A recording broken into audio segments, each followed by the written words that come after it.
Good morning po sa atin lahat mga kapatid. So may gagawin na naman tayong TV sa umagang ito. Ang brand nito ay Pinsonic, maliit lang ito mga bro, parang 18 inches lang ito. Tingnan lang natin sa model mamaya.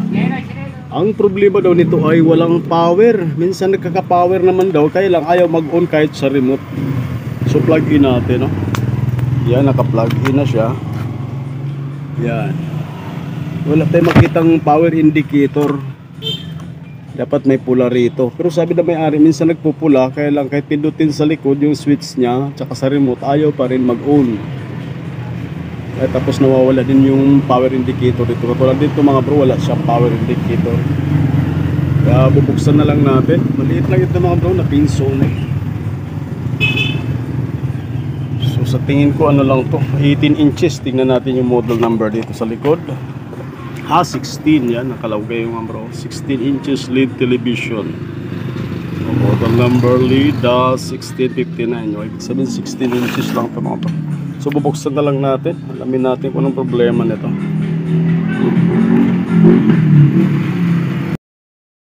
So tuloy natin itong ating ginagawa na Pinsonic na 16 inches mga bro, no?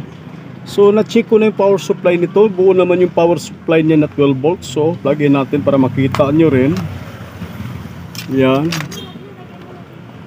Ito yung power supply natin. Dito sa pula tayo, ito ang 12 volts mga bro. Yan, makikita nyo normal yung 12.39. So yung power supply natin walang problema. Ang pinaka problema natin mga bro ay dito sa pinaka mainboard nya, motherboard. Kasi napapansin ko sa IC na ito mga bro, yung malaking pinaka-system nito. Masyado mainit, hindi mo matagalan paghawak dahil mapapasok yung kamay mo. Hindi dapat pag normal na ganun, hindi pa ilang segundo, minuto, hindi man ganong mainit ang normal na function ng IC na yan. Kaya kahit irikta mo yung pinaka dito mga bro, pinaka power switch niya dito. Yan, isi-switch ko na. Pero buo yung power switch nito mga bro. Yung indicator ng standby indicator natin hindi nagbo-blow. Kahit anong pindot mo rito, hindi nagbo-blow kasi hindi nagpa-function yung ating pinaka-system. Hindi nagto-trigger. So ang pinaka-main cause talaga na problema nito ay sa motherboard. Kasi masyado mainit na ito pinaka-IC niya mga bro. Hindi mo siya matagalan ha. Papasuin yung kamay mo. So hanapan na lang natin ang kaparehas yan. Baka may kahawig tayo dyan. Yung mga pinaglumaan natin binaklas para malaman natin kung magagawa natin mga bro, no? So update na lang ulit mamaya. Hanapan lang natin ang board yan mga bro. So ito mga bro, mayroon tayong nakuhang kahawig niya na board. Halos parehas na parehas to. Hindi ko lang alam kung Pinsonic din ito. Hindi ko sinasulatan. Mga maliliit kasi parang hindi ko ganong mga malalaking mga board na pang smart ang sinusulatan ko. Ito parehas naman sila. Halos magkaparehas naman yung forma.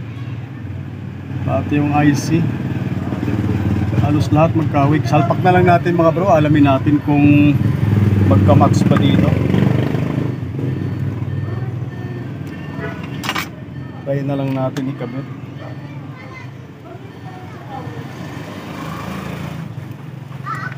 Kasi kinumpara ko, halos parehas na parehas naman. Dito lang sila magkaiba, pero sa audio lang naman to. So try na lang natin, actual na lang natin para magkaalaman. So yan lang muna, mamaya natin ikabit yung sa kanyang screen. Titingnan natin kung mag-function ba itong power indicator niya, kung mag-uun na ba. So plug in natin. Yan. Saka napansin ko medyo lumakas yung ilaw. Kasi yung kanina malakas yung ilaw. Para maliwanag. So try natin pindutin yung power switch niya. Yun. Ayan, nag-blow na mga bro. So buo yung ating So yan, nag-blow na. So yung board na pinalit natin ay buhay. So try natin ikabit na lang yung screen. Try muna natin. Kasi di ko muna kinabit yung screen mga bro. Alamin natin kung magka-picture na ba siya. Kung wala bang problema. So importante pala, tingnan muna natin yung switch. kung 5 volts ba o 3.3 ang supply. So nakasit sa 3.3 dito sa original. Yun, 3.3 volts. Kasi tatlong supply kasi itong sa switching dito mga bro. May 3.3, may 5 volts, may 12 volts. So ibase natin dito sa original, nakatapat sa 3.3 ba? O 3 volts. Yan, basta pinakababa siya. Medyo nakatabon lang. So gayahin natin ito, tama naman. Sa 3 volts din, 3.3 yata nakasulat talaga dyan yung kadalasan. So try natin ikabit yung, kasi hindi pwede ang original, halimbawa 3 volts o kaya 5 volts, tapos ikakabit natin, ilagay natin sa 12 volts, masisira yung ating screen mga bro. Kaya kung ano yung setting doon sa original na board, yun ang gayahin natin. So yan, kinabit na natin yung pinaka-screen. Tingnan natin kung magka-picture yung ating screen. So plug in natin ulit. Try nating power on. Yan. Yun, nag-blue na. Ilang nakita masyado yun. Kita nyo mga bro, lumabas na si Pinsonic. Buti ka Pinsonic din yung ano naipalit natin. Yan, nakasit na siya sa audio video. Kita ba dyan? Ayan, tulihis. Pero may kita na yan mga bro. Yan, no signal na. Kita nyo ba dyan? Ayan. So i-fix lang natin. At least nakita na natin na match yung picture nya. Kasi halos magkaparehas naman yung kanyang board talaga. Ayan. So i-fix lang natin. Try nating lagyan ng signal kung maganda na ba siya. List may nagawa natin. So yan, patayin muna natin. Fix ko lang yung pinaka board nito. Alanganin kasi. Alanganin yung screen. Baka magasgas. So try natin. Ow. Ayan.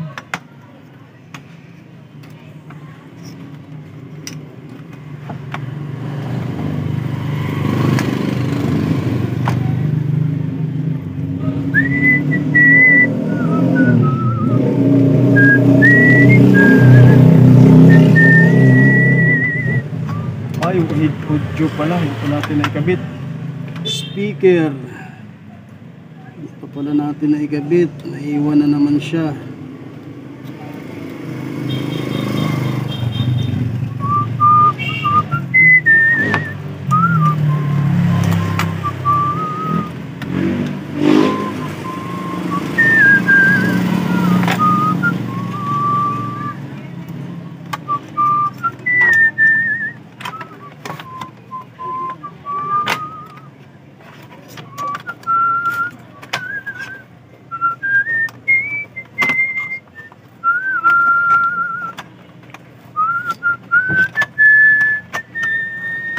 Maliliit, mas mahirap isalpak kaysa malalaki. Malalaki, mas madaling isalpak.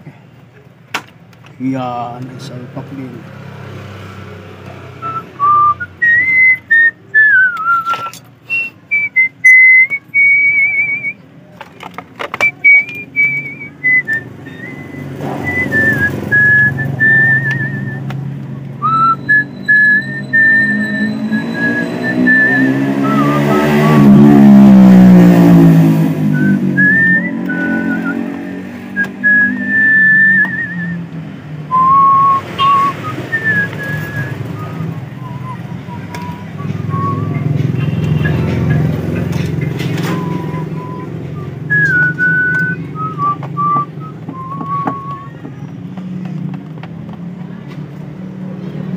Yan, ayos lang natin ha.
shout out pala sa ating mga minamahal na mga subscriber, mga bago man o mga datihan nating mga kaibigan sa wide world. Shout out sa inyo lahat. Kumusta kayong lahat mga bro? So yan. Ayan palang tester natin siya, test prod natin. Yan, pakita lang natin bago natin i-final testing. Yan. Lagyan natin ng video. Power on natin para makita nyo. Yan, one click na siya mga bro. One click. Pagka sa motor, one click na. Yan, kita nyo, Pinsonic. So, try natin kabitan ng DVD player.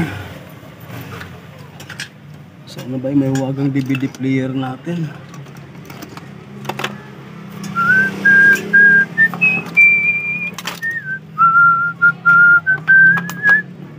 Yan.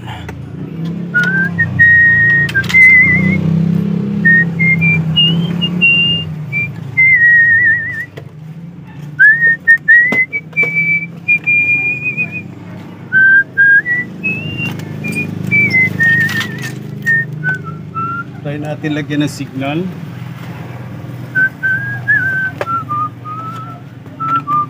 Yun o. Malinaw na siya. Try natin lagyan ng boses. Ayan. Bunutin ko lang yung audio mga bro. Baka mapasok tayo. At least narinig natin boses. Okay din. So okay na to mga bro. Tinanggal ko lang yung ano kasi pagka mas CPR tayo yung boses. Yan, kita nyo mga bro, maganda na siya. So fix na lang natin. Okay na to mga bro. Sure ball na ito. Para matapos na. Yan. Punasan lang natin kasi mahirap na punasan yan pag nakasarado na yung salamin. Dupli kasi salamin yan mga bro. Yan o.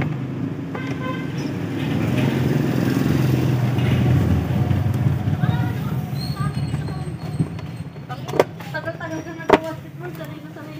Alam ko yung ito ako. Yan, screwhan lang natin, patayin muna natin mga bro.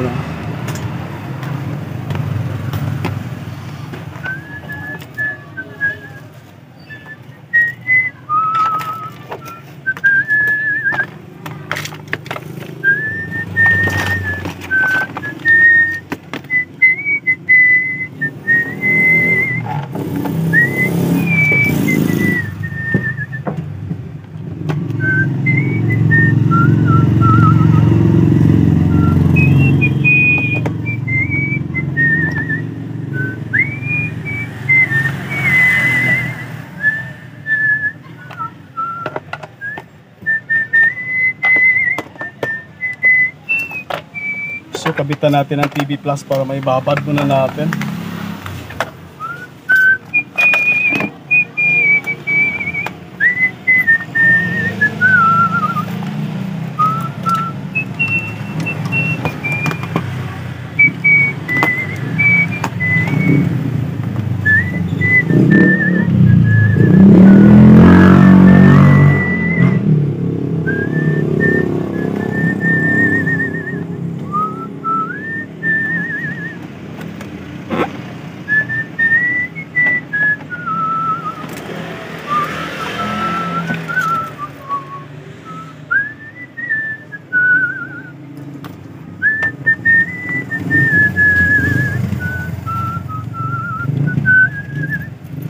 Yan.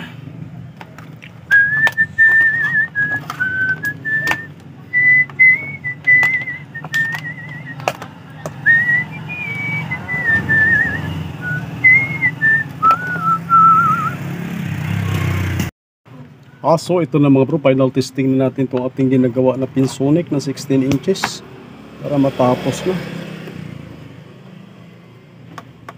Ayan, sa taas pala. Yan. Yun o, si Pinsonic o. Buti parehas na parehas yung ating ano. Filing kahapon. Ayan, malinaw na mga bro. So lipat natin. Try natin ilipat yung channel. Ginamitan natin ng TV Plus yan mga bro. Yan, gwapong gwapo na siya. Naomi kung kahapon kanya-kanyang Yan, paandar ang mga poging-pogi na mga bro. sa mga nais tumakbo sa 2025 So okay na yan mga bro, no? So maraming salamat sa inyong panonood palagi sa ating mga ina-upload na video mga bro. Maraming salamat sa inyong suporta. At magandang hapon po sa ating lahat.